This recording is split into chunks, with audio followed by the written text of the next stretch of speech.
God's presence, presensya ng Diyos. Presensya ng Diyos. Hallelujah. Lahat po tayo tumayo bilang paggalang salita ng Panginoon. Hallelujah. Sabay-sabay po nating basahin bago tayo manalangin. Okay? Wala ate? Ulitin ko. Sige, kung wala naman dyan, okay lang naman. Nakalagay sa Psalms 51, chapter 51, 10 to 12. You know the verse, no? Huwag na lang po kayo masyadong mag-focus sa hanggang maayos po yan, no? Psalms 51, verse 10 hanggang 12, it says, "Create in me a clean heart, O God, and renew a right spirit within me. Cast me not away from your presence, and take not your Holy Spirit from me. Restore to me the joy of your salvation, and uphold me with a willing spirit." Sa mga nakakalam ng kanta, before ako mag-pray, "Create in me a clean heart, O God, and renew thy spirit within me." One more time. "Create in me a clean heart, O God, and renew thy spirit within me. Cast me not away from thy presence, O Lord, and take not thy Holy Spirit from me. Restore unto me the joy of my salvation, and renew thy spirit within me." Can you please touch your heart, mga kapatid? Lord, right now, we need your presence. Lord, restore us the joy of our salvation. Restore us, O God. And Lord, dalangin ko, Diyos, your presence, Panginoon God, ang iyong presensya, ang aming maranasan sa oras na ito, O Diyos. Salamat po sa iyong pagsama sa amin. Lord, tulungan niyo rin po ako, O Diyos, na ma-deliver ko, hallelujah, O Diyos, with boldness, with the truth, Panginoon God. Salamat po, Diyos, at lahat po ng makakaabot ng mensaheng ito, O Diyos, lahat po, Panginoon God, ng mararating, O Diyos, ng mensaheng ito, Panginoon God, ang presensya mo, O Diyos, ay sumasa kanila, Panginoon. Salamat po, Diyos, sa iyong pagsama sa amin. Ito po ang aming dalangin sa pangalan ni Jesus. Lahat magsabi ng Amen and Amen. Palakpakan natin ang Diyos. Hallelujah. Glory to God. Glory to God. Okay. Ate, ba't ayaw kumana sa akin?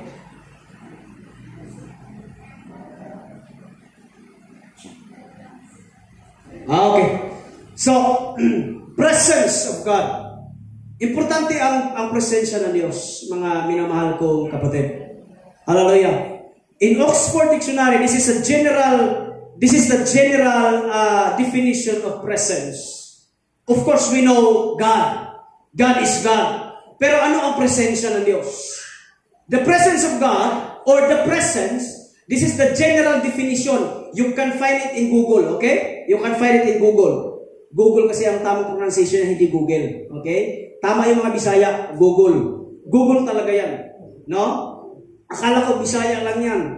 Kasi ang, di ba? Bisaya ng oil. Oh, di ba? Di ba? May namatay na eagle, oh, di ba? I rise up like an eagle. Eagle, and I will soar with you. Talaga, no? Presence. Ang sabi sa definition, the state or a fact of existing, occurring or being present in a place or a thing. Ang isang estado daw, or isang katotohanan na may nag-i-exist, okay? May nag-i-exist or being present in a place, sa isang lugar, or sa isang bagay. Hello, buhay na ba lahat? Ang sabi ng ibang dictionary, okay? Ate, parang may ibang sanib yan Aha. Okay. A person or thing that exists or is present in a place but is not seen. Nag-i-exist daw ang isang tao o ang isang bagay sa isang lugar kahit hindi po natin nakikita. Ang sabi ng Biblia, 2 or 3 gathered in my name, nandito siya sa ating kalagitnaan. Hello, amen? Can I hear amen? Now, hindi natin nakikita by our own naked eye ang Diyos. Hindi natin nakikita because God is Spirit. God is Spirit. Sabi sa John chapter 4. Therefore, hindi natin siya nakikita. Pero, ang kanyang presensya ay magmamanifest sa ating panambahan sa mga oras na ito. Amen? Can I hear amen? Hallelujah. Bakit importante po mga kapatid po sa Panginoon? Bakit importante ang presensya ng Diyos? Bakit importante? Mahalaga po ang presensya ng Diyos. Mga minamahal kong kapatid, because the presence of God, ito ang nagtutulak sa atin. Hallelujah. Number 1, para tayo magsimba. The reason why kung bakit ikaw nagsamba ngayon, because the presence of God na nasa buhay mo, na nasa puso mo, ito ang nagtutulak sa iyo na, hey, magsimba ka. Amen? Ang presensya ng Diyos ay mahalaga upang maunawaan natin na kahit anumang pinagdaraan natin, tayo ay magtagumpay at tayo ay nagtagumpay na. Amen? Parang ngayon ang amen.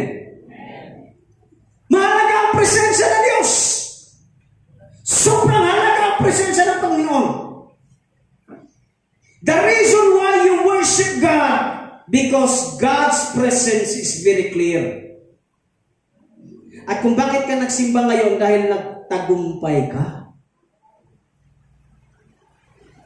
Sa lahat ko na nagtagumpay, itaas ang kamay.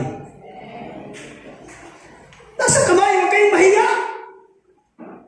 Kasi isang patunay na ikaw ay nagtagumpay dahil may presensya ang Diyos sa buhay mo. Amen. Mamaya, maintindihan ninyo. Now, the God's presence in Old Testament. Maintindihan ninyo bakit importante ang presensya ng Diyos. Are you ready? Ready na bang lahat? Bakit importante? God's presence in Old Testament. This is a walkthrough. Ibig sabihin, kailangan itong dadaanan natin. Number 1, Adam and Eve.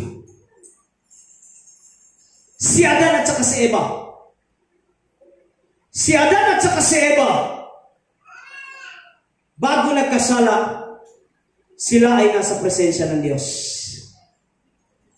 Hello? Si Adan at saka si Eva, bago sila nagkasala, sila ay nilagay sa Garden of Eden. The Garden of Eden is the presence of God. Can I hear amen? The Garden of Eden is the presence of God.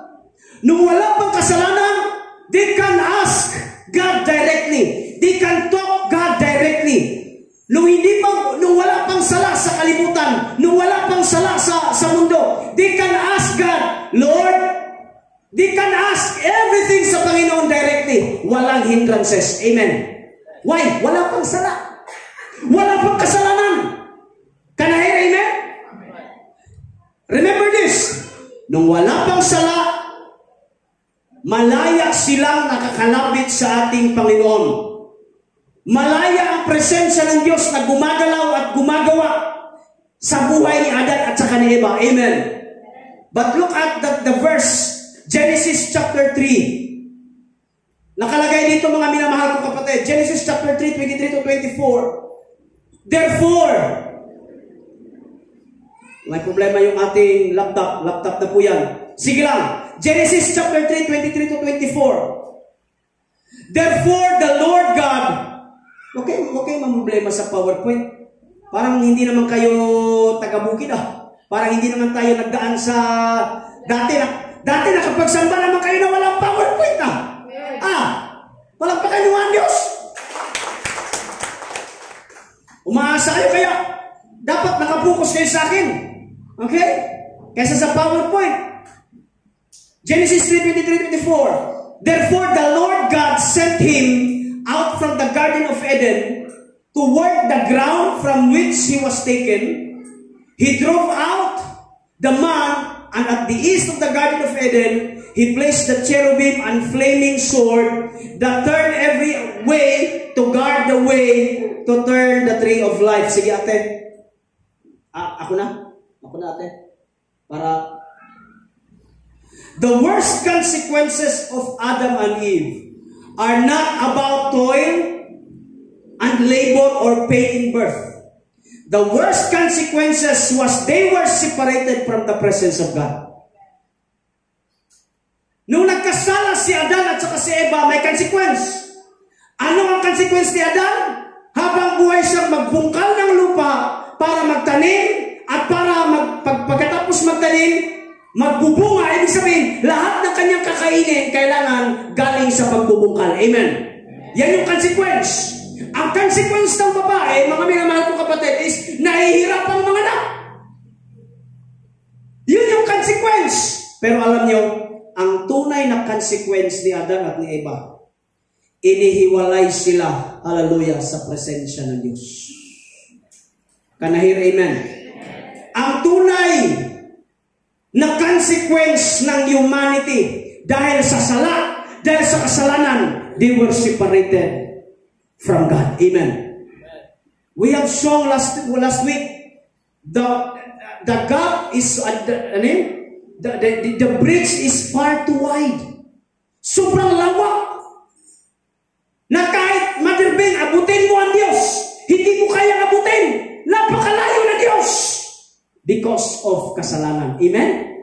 Tapikin mo ang katabi mo, sabihin mo, dahil sa kasalanan, hindi mo kayang abutin ng Diyos. Come on, church. Come on, church. Simula nang nagkasala si Adan at saka si Eva, hindi na nila kayang lapitan ng Diyos. Gustuhin man nila lumapit, pero hindi pwede. Why? The bridge is far too wide. Sobrang laki, sobrang lawak ng agwat ng Diyos at ng tao. Kahit gusto abutin ng tao, hindi kayang abutin because of sin. The presence of God ay nawala. Kanahir, amen. Nawala ang presensya ng Diyos. Nawala ang presensya ng Diyos. Kahit ang mga patriarka, si Abraham, si Isaac, at saka si Jacob, kahit gusto silang lumapit sa Diyos, pero hindi sila makakalapit. Ano nangyayari? Tanging ang Diyos lamang, hallelujah, ang lumalapit kay Abraham. Amen. Tandaan ninyo, ang Diyos ang tumawag kay Abraham, hindi si Abraham ang lumapit sa Diyos. Amen. Ulitin ko ha, ang Diyos ang tumawag kay Abraham. Therefore, dahil sa kasalanan, nag-aantay na lamang, hallelujah, ang mga tao, patriarka, sa pagkatawag ng Diyos para malaman nila na may Diyos. Amen. Amen? Now, pagkatapos po ni Abraham, Isaac at Jacob, may tinatawag po tayo ng Ark of the Covenant. Pastor, ano yung Ark of the Covenant? Hello, buhay pa ba lahat? Parang mahina. Buhay pa ba lahat? Pastor, ano yung Ark of the Covenant? Noong panahon ni Moses, pagkatapos dinala ni Moses, hallelujah, ang mga Israelita mula sa Ehipto, at nandun sila sa Mount Sinai. Si Moses ay umakyat, hallelujah, doon sa Mount Sinai. Lahat ng Israelite ay nabagabag, nalungkot, natakot, sapagkat nasa na si Moses? Patay na siguro si Moses. Kaya alam mo ginawa ng mga Israelita? Wala na tayong Diyos. Anong ginawa nila?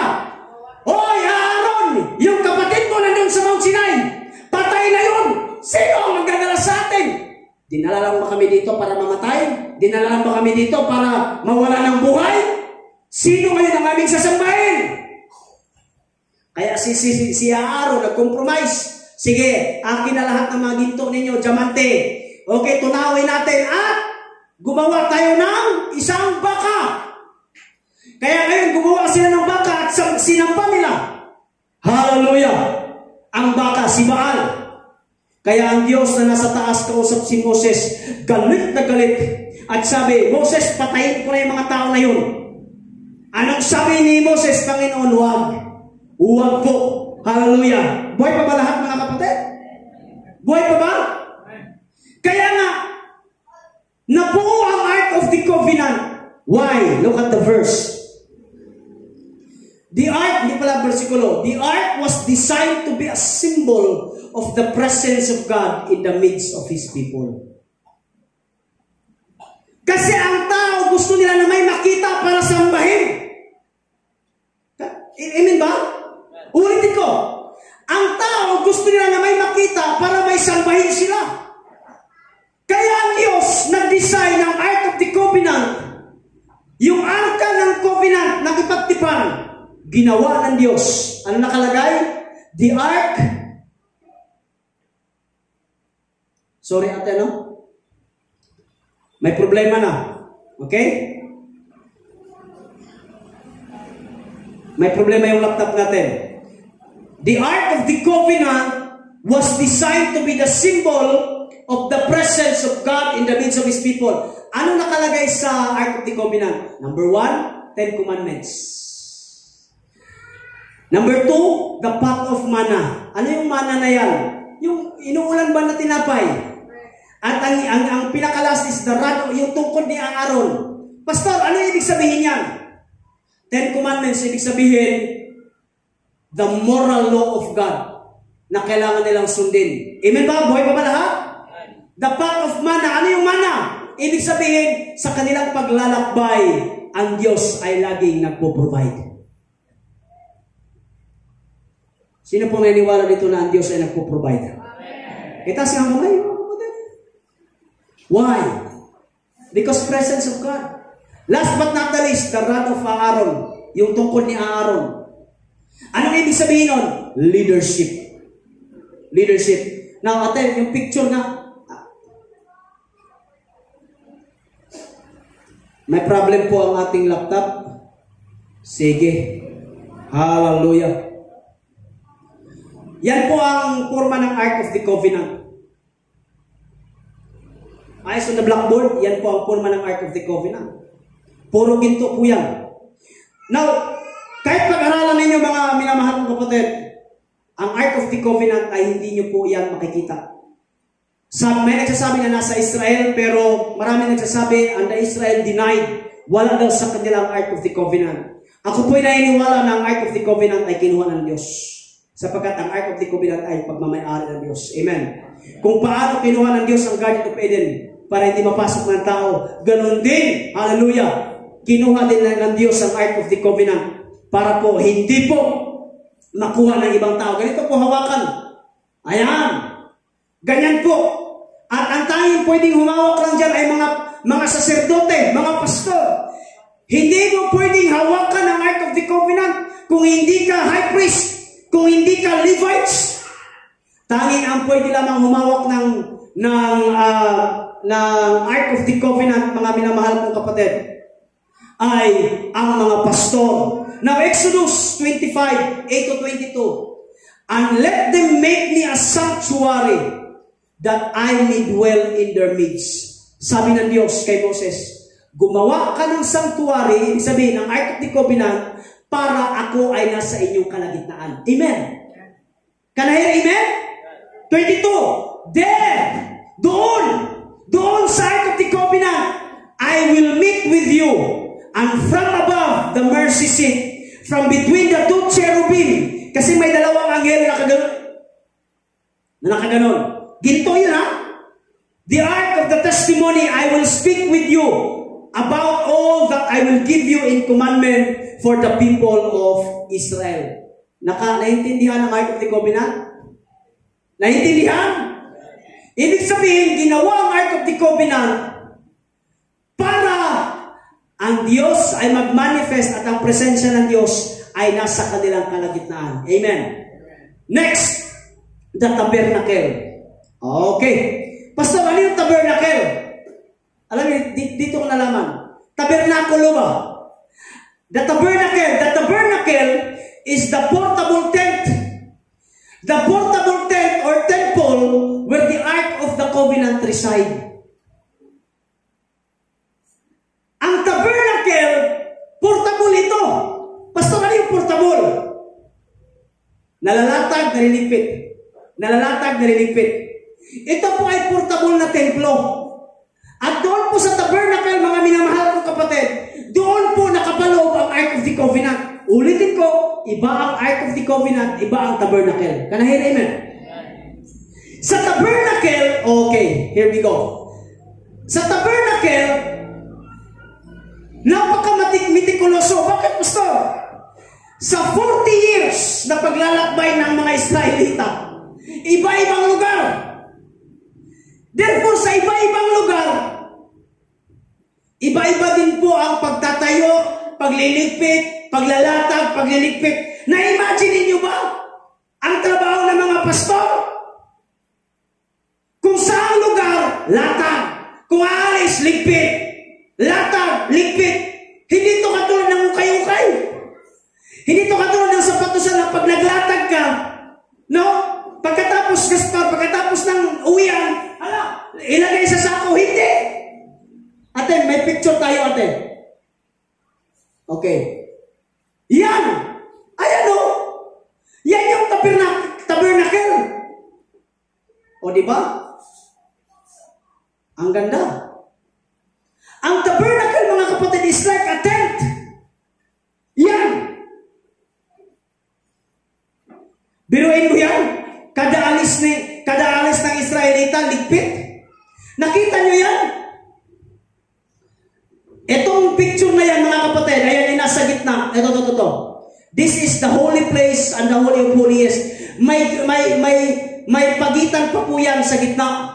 Ang Ark of the Covenant ay nasa loob, nasa holy of holiest. Sa isang kwarto, may dalawang pagitan. The holy place and the holy of holiest. Buhay pa ba lahat? Therefore, kunwari, si Bobby Montehermoso, ikaw kuya, kunwari, nagkasala ka, ang gagawin mo, mag-offer ka ng tupa. Can I hear amen? Mag-offer ka ng tupa. Pagkatapos mo mag-offer ng tupa, anong gagawin? Kukunin ng dugo, hallelujah, ng pastor, at ipapasok doon sa kwarto kung nasan yung kanina. At ang problema nito, well, ito, Ate Ruby, papasok na yung pastor. And then, i-offer na yung dugo. Papasok na sa Holy of Holies. Kung nasa ng Ark of the Covenant.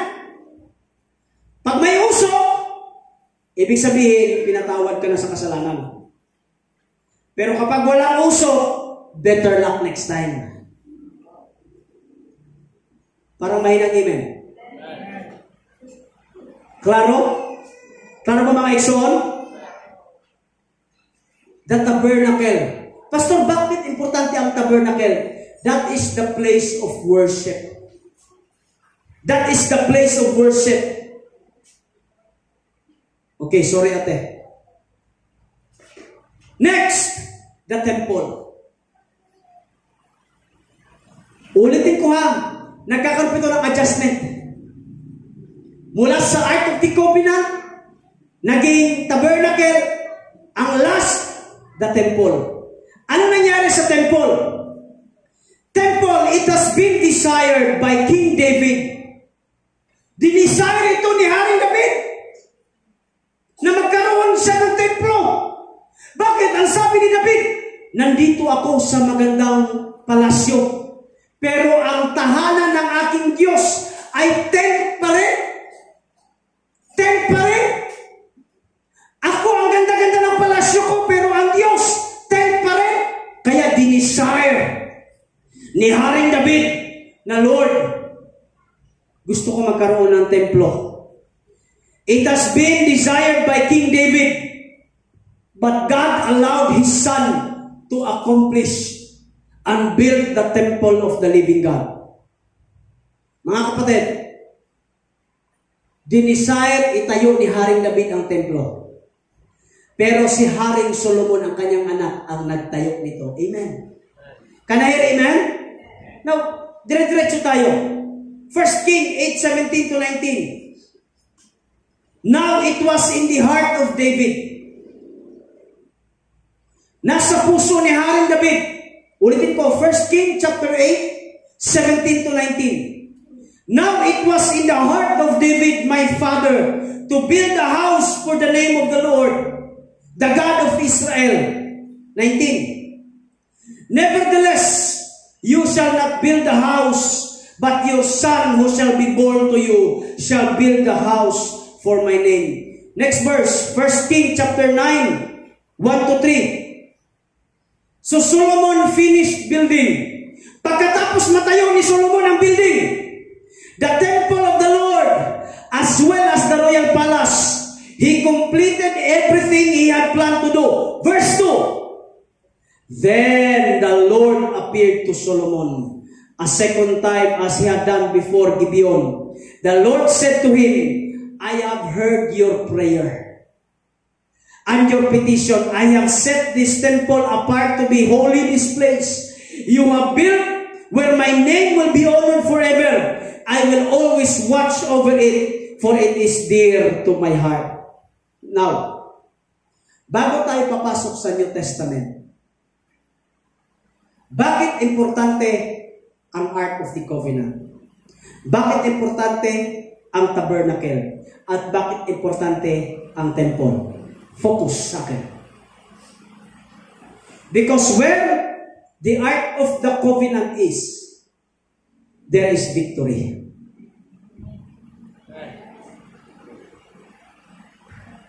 Kung nasaan ang Ark of the Covenant, nandoon ang victory. Kaya nga sa bawat giyera ng mga Israelites, laging inuunang pagpasan ang Ark of the Covenant. Kasi kung nasaan ang bitbit nilang Ark of the Covenant, may panalo. Amen. Ulitin ko, ano ang Ark of the Covenant? The presence of God. Hello! Ulitin ko ha? Ano ang Ark of the Covenant? The presence of God. Presensya ng Diyos. Alam nyo, tirinay itong nakawin ng kaaway, ang Ark of the Covenant. Anong nangyari sa bansa na ninakaw? Lahat yon nagkasakit. Kaya tinawagan nila si David, kung may telepono na time, Haring David, kunin mo na yung Ark of the Covenant namin nyo. Bakit? Naging malas ito sa amin. Lahat kami nagkabuluto. Because the Ark of the Covenant is the presence of God. Palakpakan yung Diyos mo na. Where the Ark of the Covenant reside, there is victory, there is healing, hallelujah, there is power. Amen ba? Kung nasaan ang Ark of the Covenant, may kapangyarihan. Amen. Hallelujah. Parang mahinang amen. Parang hindi kayo interesado. Amen ba mga igsoon? Now here we go. God's presence in the New Testament. Thank you, Ate. God's presence in the New Testament. Next, Ate. The promised counselor. Sino ang promised counselor? Lakasan ninyo. Sino ang promised counselor? The Holy Spirit. Sino ang nag-promise? Si Jesus. Verse tayo, Ate. John 14. Listen to this. And I will ask the Father, and He will give you another advocate who will never leave you. Can you please touch somebody at sabihin mo, He will never leave you. Come on, church. Come on, tapikin mo, sabihin mo, hindi ka iiwanan. Sa likod, sabihin mo, hindi ka iiwanan. Nangako si Kristo na kung siya may aalis, may papalit. Ay, nako. Amen ba mga igsoon? Ulitin ko ha, nangako si Kristo na kapag siya'y aalis, because sa panahon na ito, gulong-gulo na ang mga disciples. Hala, huhulihin ka na. Sabi kasi ni Jesus Christ, okay, ako ay papako na, mamamatay na ako ay kukunin na. Ang sabi ng mga disciples, Lord, Lord, sino magbabantay sa amin? Paano kami? Ano ang promise ng Panginoon? Kapag ako ay aalis, may ipapalit ang Ama sa akin. Amen? Mamaya. 17, He is the Holy Spirit who leads into all truth. The world cannot receive Him because it isn't looking for Him and doesn't recognize Him. But you know Him.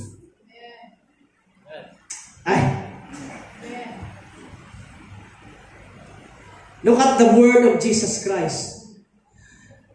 The word, hindi nila ma-recognize ang Holy Spirit. Pero anong sabi ni Jesus sa kanyang mga disciples? But you know Him. Can you hear Amen? Mamaya ay malaman ninyo. Because, look at the promises of God. Look at the promise of Jesus Christ. You know Him. Kilala niyo siya. Why? Because He lives with you now and later will be in you.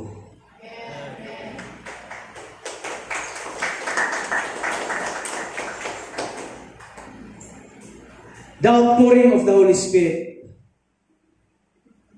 The outpouring of the Holy Spirit. Nasundan niyo pa ba yung kwento ko sa Ark of the Covenant? Nasundan niyo po ba yung sinabi ko na templo? Nasundan niyo pa? After Jesus Christ, hallelujah, binanggit ang kanyang last word at sabi niya, Tetelestai, it is finished. Sa krus ng Calvary. Nung sinabi niya, it is finished, tapos na. Ibig sabihin, look at this, Look at the Word of God. Pagkatapos mamatay ni Kristo, nagkaroon ng lindol. Hello? Nung nagkaroon ng lindol, nahati ang tabing, pati ang templo na lindol. Nabuksan, hallelujah, ang kwarto kung nasaan ang Ark of the Covenant. Nung nakita, kasi naputol yung tabing. By the way, guys, pag sinasabing tabing, hindi po ganyang kurtina, kanipis. Ang kurtina po ay makapal. Sobrang kapal, hindi pwedeng basta-basta punitin. Kahit tapyasin mo, hindi mo kayang putulin ang division kung nasa ng Ark of the Covenant. But because, pagkatapos lumindol at namatay si Jesus Christ, nahati ang tabing. Ang pagkahati ay mula taas papunta pababa. Naputol, nahati, napunit. At nakita diretsyo ng mga tao ang Ark of the Covenant. In Old Testament, sir, pag nakita mo ang Ark of the Covenant diretsyo, mamamatay ka. Amen? Kuha niyo? Ulitin kuha. Sa Old Testament, kaya nga may tabing, kaya nga may kurtina, kaya nga may partition, para ikaw na isang hamak na makasalanan, kapag tinitingnan mo, okay, ang iyong ang tabing, hindi ka mamamatay. Pero pag nakita mo directly ang Ark of the Covenant, diretso ka matutumba at mamamatay. Amen. Now, here we go. No, pagkamatay ni Jesus Christ, nahati ang tabing. Ang mga tao ay, nakita namin ang Ark of the Covenant, pero bakit hindi kami namatay? Bakit hindi kami namatay? Kahit nakita namin ang Ark of the Covenant. Why? Because it is the declaration of Jesus Christ at the cross. Sabi niya, it is finished. Anong na-finish, Pastor? Here we go. The presence of God ay hindi na po limitado sa Ark of the Covenant. The presence of God ay nagdwell na sa puso ng bawat isa. Palakpak! Acts chapter 2 verse 2 to 4. Suddenly there was a sound from heaven, like the roaring of a mighty windstorm, and it filled the house where they were sitting.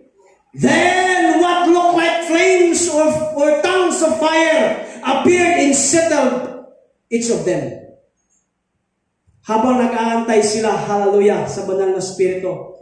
Pag-ascend ni Jesus Christ sa langit. Remember the promise of God? Na kapag ako ay aalis, may bababa, may maiiwan, may ipapatala, ang banal na Espiritu. Ito ang kanilang inaantay. Now, mga igsoon, dito ko napagtanto, ang pinaka-the best na pangako ng Diyos, hindi po healing, hindi po blessing, hindi po prosperity, hindi po pag-unlad. Ang totoong promise ng Diyos is the Holy Spirit. Amen? Amen? Ang Holy Spirit ay nasa iyo. Amen? Now, text tayo. 1 Corinthians 3:16. Don't you realize that all of you together are the temple of God? Palakpakan niyo. Sabihin mo nga sa iyong sarili, templo ako ng Diyos. Sa likod, sabihin mo, templo ka ng Diyos. Amen? Amen ba mga igsoon? And the Spirit of God lives in you. 1 Corinthians 16:19. Don't you realize that your body is the temple of the Holy Spirit who lives in you and was given to you by God? You do not belong to yourself.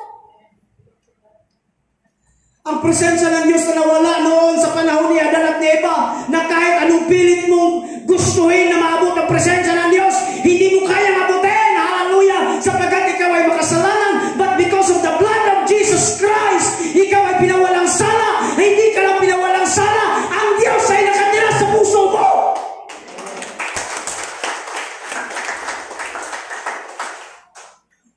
In all 2,000 religion in the world, 2,000 na reliyon sa buong mundo, only Christianity, ang Diyos ay hindi mo makikita sa labas, ang Diyos ay hindi malayo. Only Christianity na ang Diyos ay nagdidwell sa puso ng bawat isa.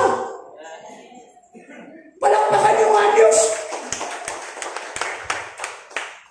Therefore, ang Ark of the Covenant ay pinawalang bisa na, kinuha na ng Diyos.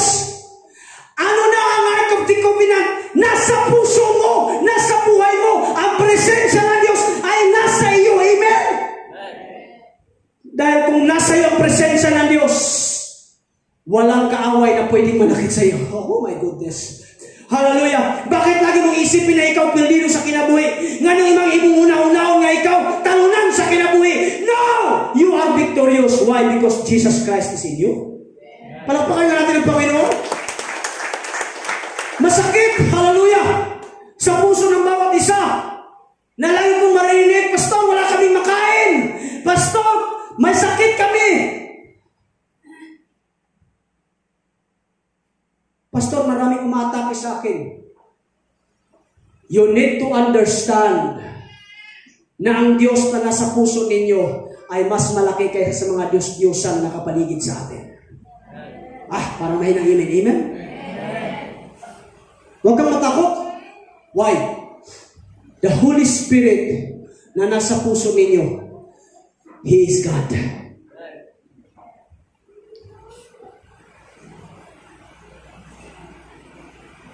Ephesians 2:22. In Him, you all also are being built together in the dwelling place for God by the Spirit. Now,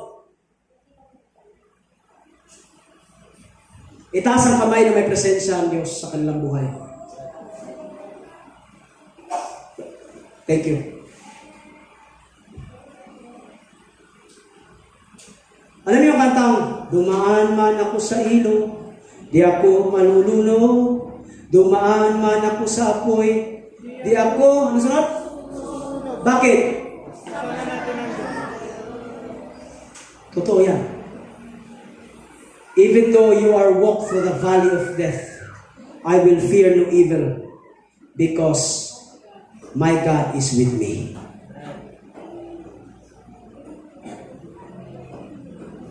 May bersikulo ako sa Hebrew, may Bisaya at saka Tagalog.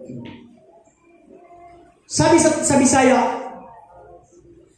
makalilisang gayud ang pagkahulog ngadto sa mga kamot sa buhi nga Dios. Lami man ko na Bisaya ba? Lami. Sa mga Bisaya, ito sa kamay. Mga Bisaya. Okay? Kaya nga, nilagay ko Tagalog eh. May Bisaya at saka Tagalog. Bisaya muna tayo. Makalilisang gayod. Hindi lang yung word nga kahadlok. Madirming. May diin. Makalilisang. Oh, diliingon nga, di ba na ka Bisaya? Oh, adapted Bisaya na lang ka. Okay? Makalilisang. No?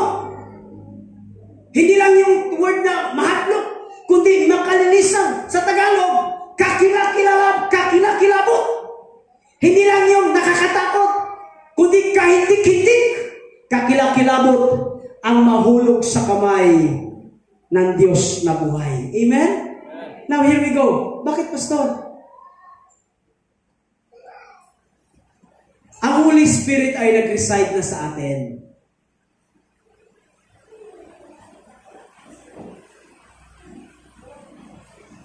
Pero bakit pinipili niyo pa rin na maalis sa presensya ng Diyos? Anong sabi ng bersikulo? Kakilakilabot ang mawala ka sa kamay ng Diyos. Tapikin mo ang katabi mo ngayon. Tapikin mo lang, sabihin mo, hindi ito ang panahon, come on church, para mag-backslide.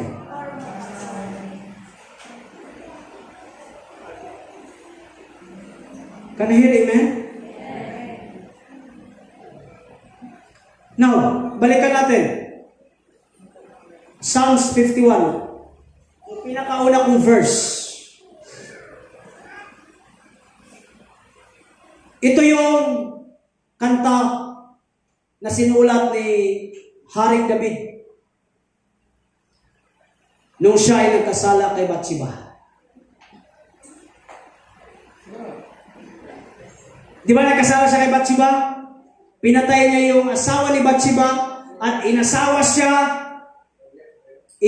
Urias at inasawa ni David si Bathsheba. Dito ako magtatapos. Nung siya ay nirebuke ni drummer Nathan, ni propeta Nathan, siya ay humingi ng tawad at look at the word. Ito yung word ni Haring David. This is, kapatid, please, Psalms 51, basahin niyo buong verse, buong chapter.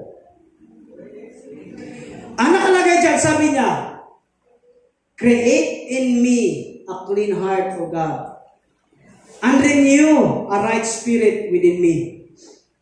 Cast me not away from your presence. David, nagkasala siya. He knows his sin. He knows, nagkasala siya sa Diyos. Kaya sabi niya, Lord, please, huwag mo akong alisin sa iyong presensya. Amen. Sunod, and take not, huwag mong kunin ang banal na spirito sa akin. Look at the verse 12. Restore to me the joy of your salvation and uphold me with a willing spirit. Sa mga tinatamad na po magsimba, nawala na ang inyong joy of your salvation. Yung inyong kaligayahan sa inyong kaligtasan. The reason why nawawala ang inyong kaligayahan sa pagsamba, ang rason, it's because you are stepping away from God's presence. Because if God's presence is in your life, ano man ang mangyari, ikaw pa rin ay magpapatuloy sa pananampalataya. Amen. Dito ako magtatapos, mga igsoon.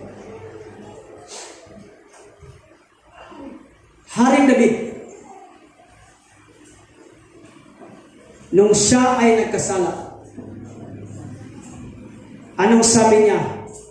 Lord, kunin mo na ang aking ari-arian. Kunin mo na ang aking trono. Kunin mo na ang aking kaharian. Kunin mo na ang lahat-lahat sa akin. Huwag mo lang kunin ang iyong presensya sa akin.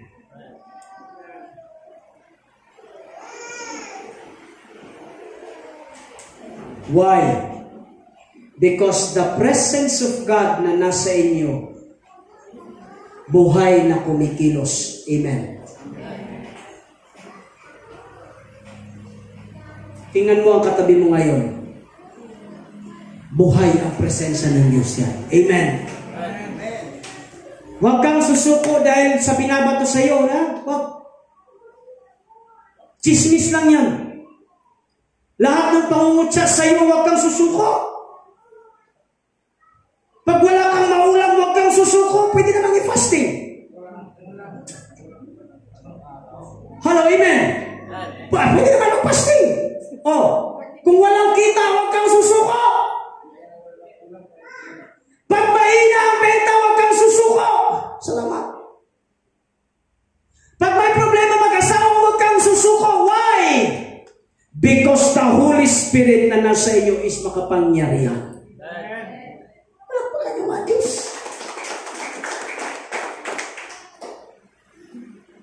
Kung kailan ako magtatapos, salamat sa tubig.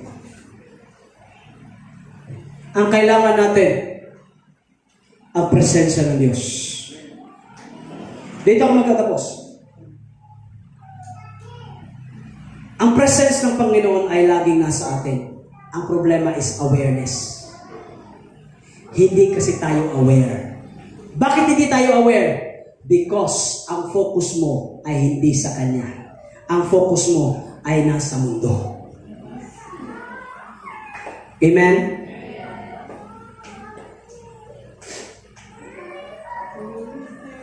Pag may mga sakit ang inyong mga kamag-anak, panalangin nyo lang.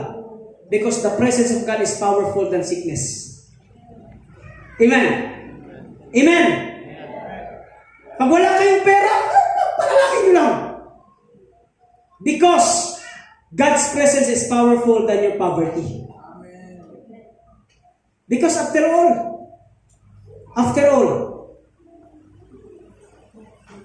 hindi naman kayo mukhang pulubi.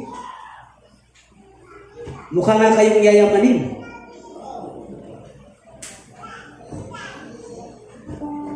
Hindi ito prosperity, pero ito ang totoo. Alam niyo ba na mayaman kayo? Amen? Limpak-limpak na pagpapala ang nasa langit na ibibigay sa inyo. Hindi lang binibigay ng buo. Kasi pag ibinigay ng Diyos, baka mawala ka sa Kanyang presensya. Kaya nga, minsan binibigay ng Panginoon, unti-unti lang. Para wala kang ibang maasahan, kundi siya lamang. Amen? Palakpakan niyo.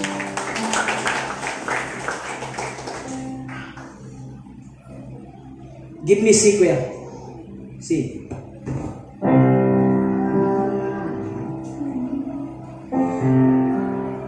Let's sing this song. At kahit nakaupo lang kayo, mataimtim po ninyong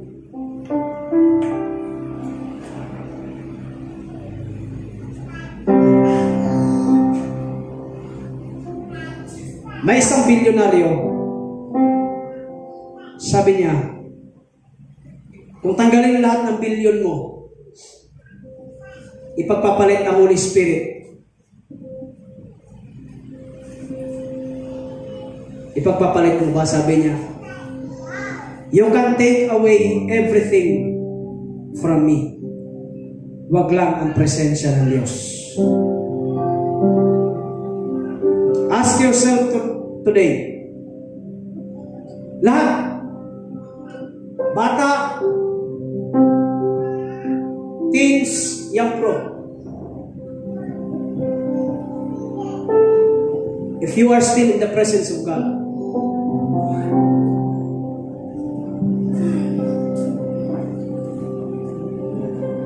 create in me a clean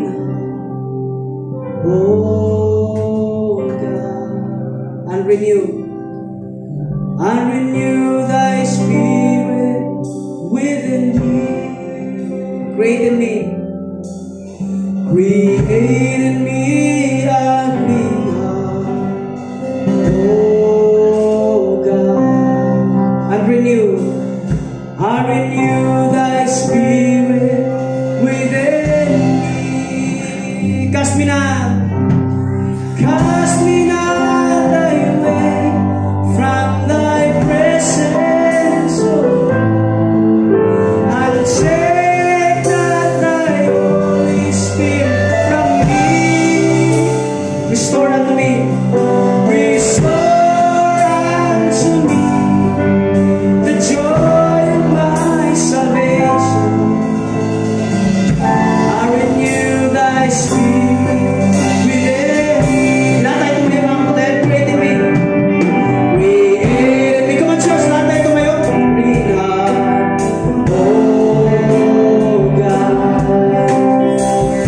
I renew thy spirit within me. Come on, church. Create in me a clean heart.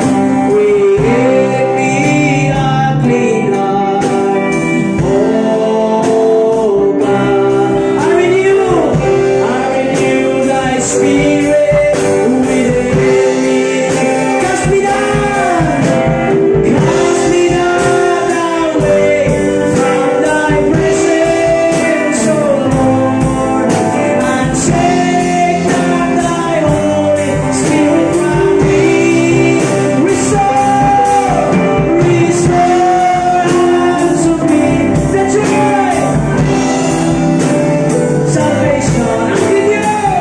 I renew thy summer Marina.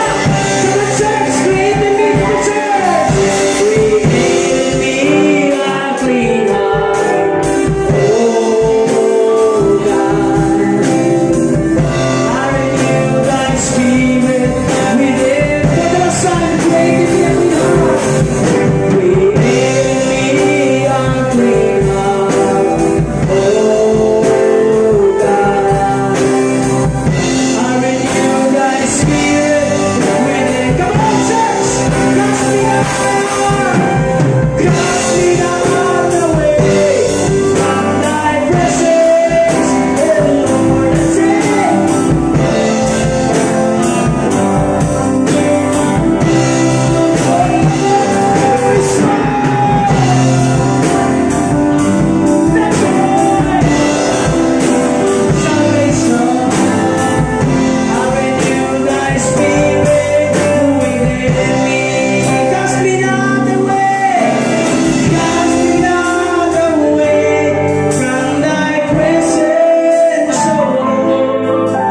and take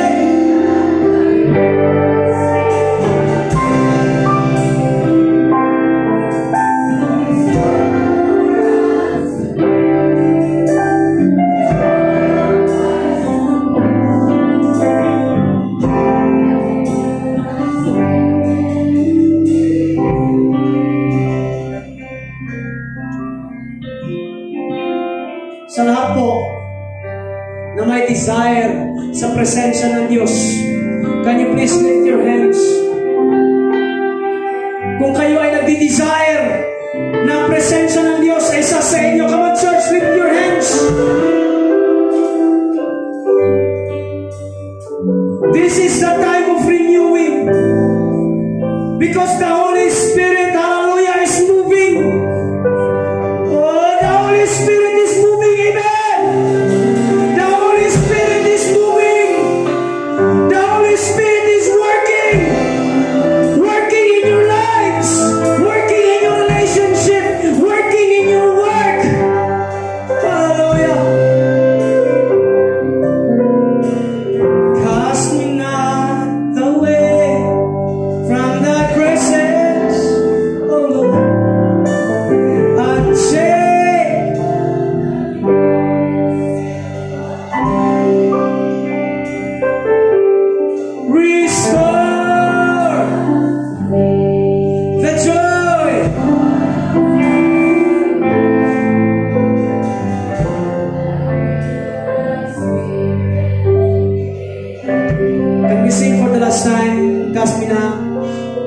Cast me not away from thy presence. Thank you, Lord. Thank you, Holy Spirit. Thank you, Holy Spirit. Restore unto us.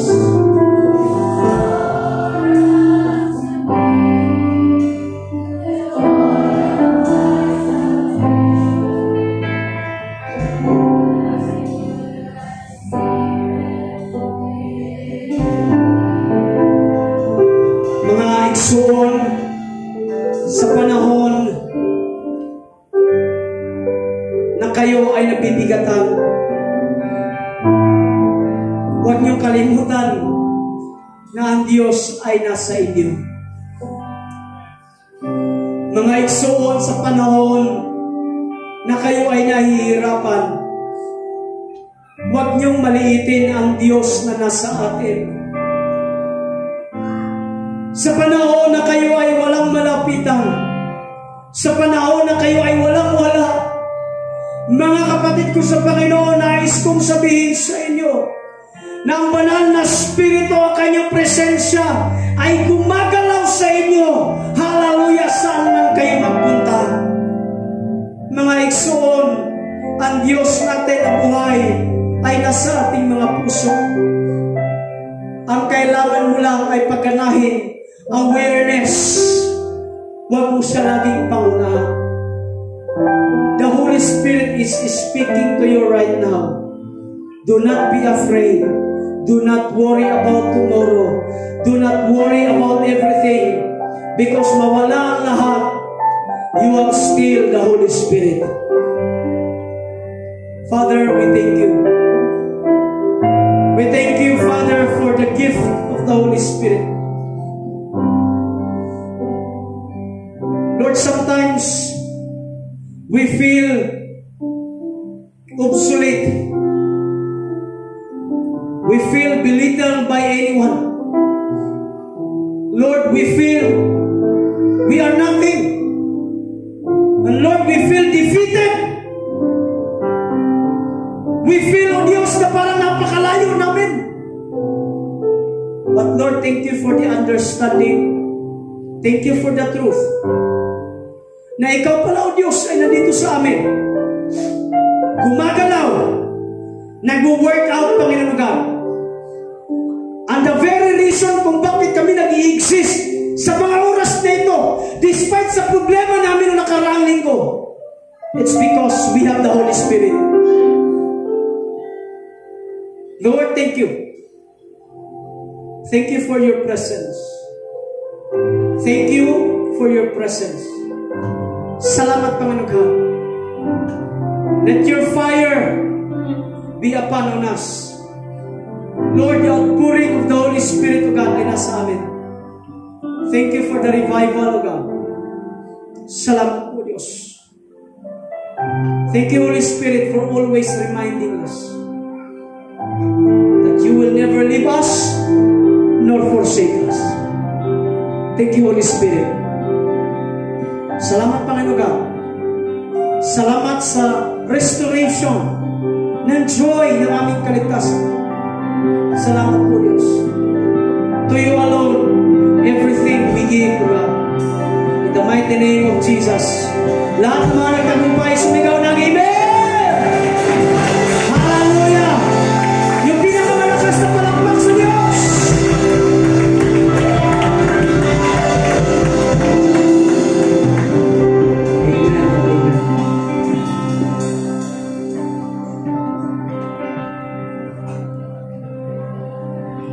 Habang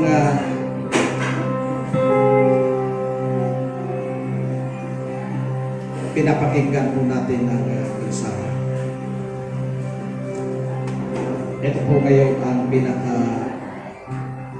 our scenario na ngayon po tayo ngayon. Yung tinatawag na church decline. Yung pag-decline po ng simbahan kahit sa worldwide. Yung makikita po natin sa TV, sa YouTube, sa mga videos, maring totoo, maring hindi rin. Huwag kayong maniwala lahat po. Pero nakikita natin po yung pagbulusok